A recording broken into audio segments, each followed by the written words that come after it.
जय हिंद साथियों, आप सभी को द स्टडी चैनल में स्वागत है। आज हम प्राचीन भारत के इतिहास के बारे में विस्तार पूर्वक अध्ययन करेंगे और सरल भाषा में समझेंगे। बिना देर किए हुए चलते हैं टॉपिक पे। आज का टॉपिक है गुप्त काल। जो बच्चे हिस्ट्री ऑनर्स कर रहे हैं और जिनका जेनरिक सब्जेक्ट हिस्ट्री है, उनके लिए यह वीडियो कारगर साबित होने वाला है। बिना देर किए हुए चलते हैं प्रश्न पर।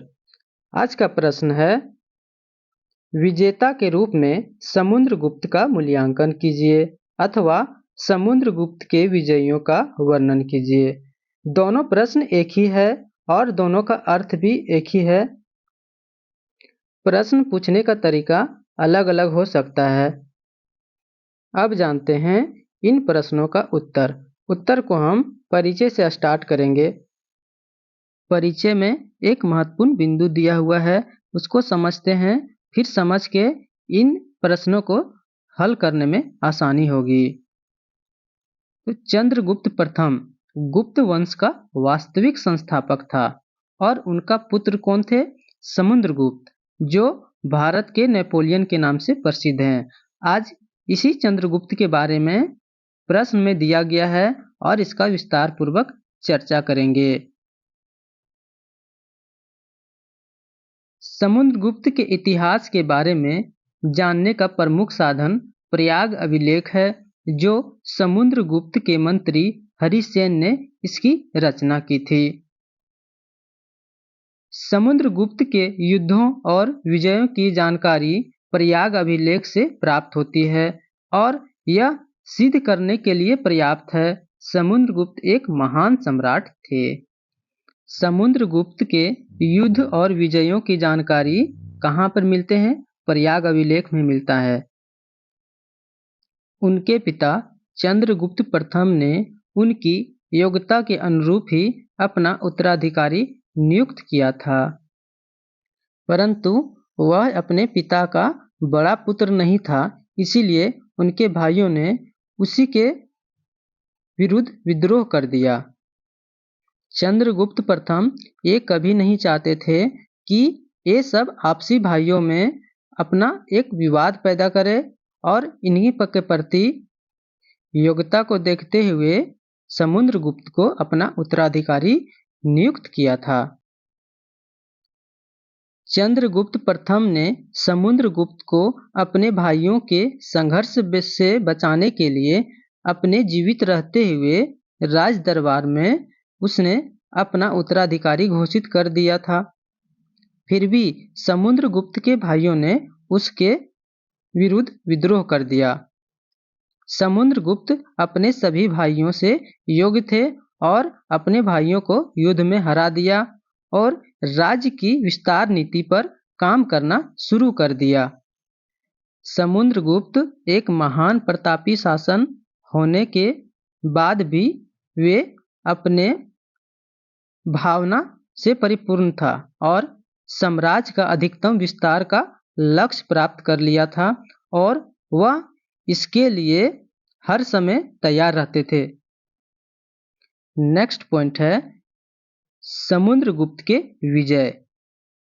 सर्वप्रथम समुद्रगुप्त ने उत्तरी भारत के मुख्यतः गंगा यमुना दोआब राज्यों को विजय प्राप्त किया। सर्वप्रथम समुद्रगुप्त जो थे, गंगा यमुना नदी का दोआब क्षेत्र था जो अधिक उपजाऊ था, उस पर अपना अधिकार प्राप्त कर लिए।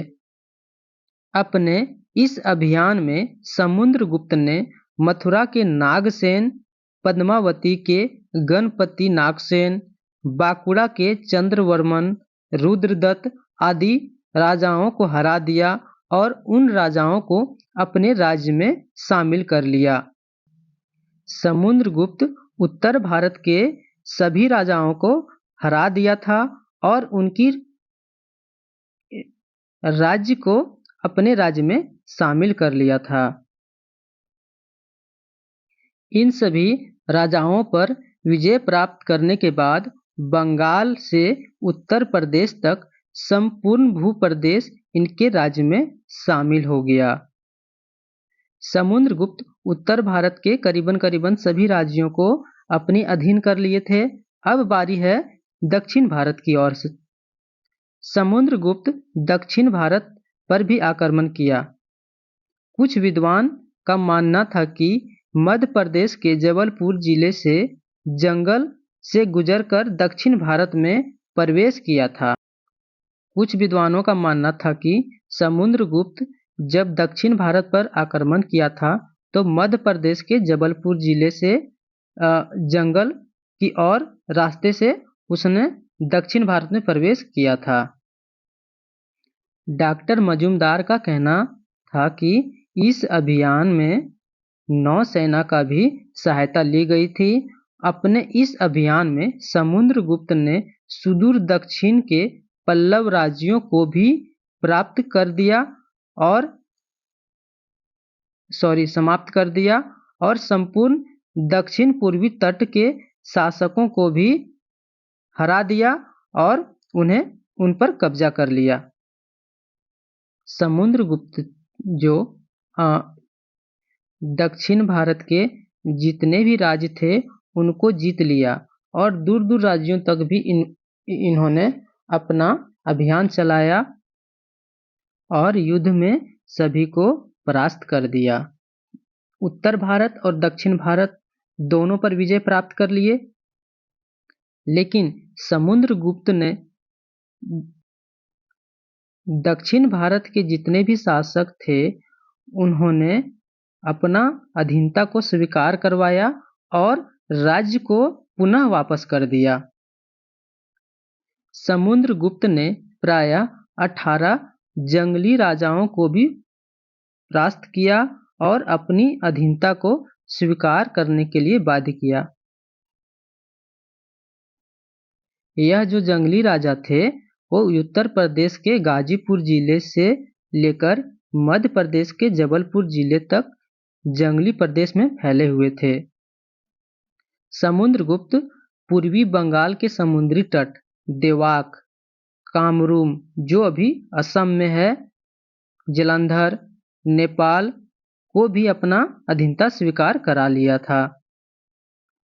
चंद्रगुप्त के बेटे समुद्रगुप्त ने भारत के उत्तर, दक्षिण और पूर्वी क्षेत्रों को आसानी से जीत लिया और अपनी अधीनता को स्वीकार करने में सफल हुए। नेक्स्ट पॉइंट है समुद्रगुप्त का साम्राज्यवादी नीति। समुद्रगुप्त एक व्यवहारिक समाजवादी था। उन्हें यह समझ कि संपूर्ण भारत को एक साथ शासन करना संभव नहीं होगा।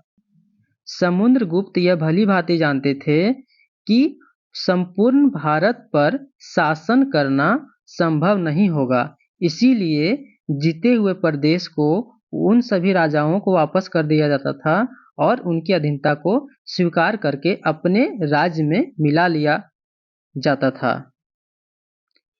इन कारणों से जीते हुए एवं दूरस्थ राज्यों को अपना स्वामित्व स्वीकार कराकर उनके राज्य को वापस लौटा देते थे। समुद्रगुप्त उन सभी राजाओं को समय समय पर आदेशों का पालन करना पड़ता था। मतलब कि समुद्रगुप्त जो थे उन सभी राजाओं को आदेश का पालन करना पड़ता था, समुद्रगुप्त का आदेशों का पालन करना पड़ता था और समय समय पर आवश्यकता पड़ने पर समुद्रगुप्त के दरबार में उपस्थित होना पड़ता था।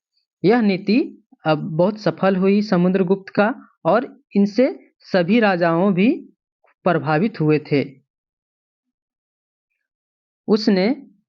कुछ राजाओं ने अपनी स्वेच्छा से अपनी पुत्री का विवाह सम्राट से कर दिए और कुछ ने अपने सिक्कों पर सम्राट का नाम अंकित कराया।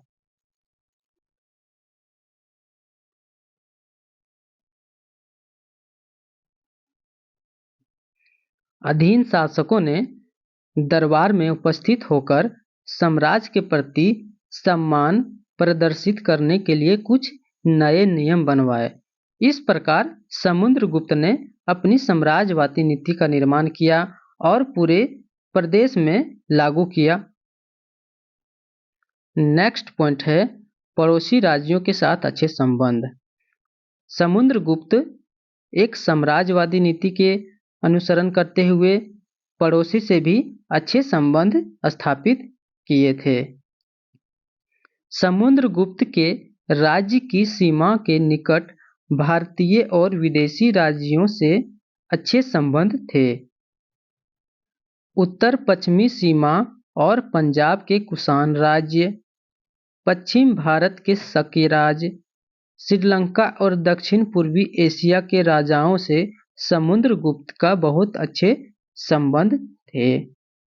समुद्रगुप्त ने अपनी साम्राज्यवादी नीति को फैलाने के लिए जितने भी आसपास के पड़ोस थे उन्होंने उनके लिए सम्मान का भावना रखा और उनके साथ अच्छे व्यवहार, अच्छे संबंध स्थापित करने में सफल हुए। अपनी इस महान विजयों के कारण समुद्रगुप्त ने एक से अधिक अश्वमेध यज्ञ करवाए। इस प्रकार समुद्रगुप्त ने एक बड़ा साम्राज्य और उससे अधिक अपना प्रभाव क्षेत्र स्थापित किया। नेक्स्ट पॉइंट है सीमा का विस्तार क्षेत्र। समुद्रगुप्त प्रत्यक्ष शासन के रूप में संपूर्ण बंगाल, हिमालय के तराई, बिहार, उत्तर प्रदेश, पूर्वी पंजाब और करनाल के क्षेत्र तक अपना सीमा का विस्तार किया और यमुना नदी के किनारे किनारे दक्षिण की ओर बढ़ते हुए चंबल नदी और मध्य भारत के भीलसा तक रेखा खींचकर अपना सीमा का विस्तार किया। फिर विंध्याचल पर्वत के किनारे किनारे पूर्वी तट रेखा खींची जाए तो रेखा के अंतर्गत आने वाले सभी क्षेत्र समुद्रगुप्त के विजय अभियान में शामिल था। समुद्रगुप्त ने अपने विजय अभियान के दौरान भारत के करीबन संपूर्ण क्षेत्रों पर अपना अधिकार कर लिए थे। इस प्रकार समुद्रगुप्त ने एक विशाल साम्राज्य की स्थापना की, परंतु दूरस्थ राज्यों को अपनी अधीनता स्वीकार करके स्वतंत्र कर दिया।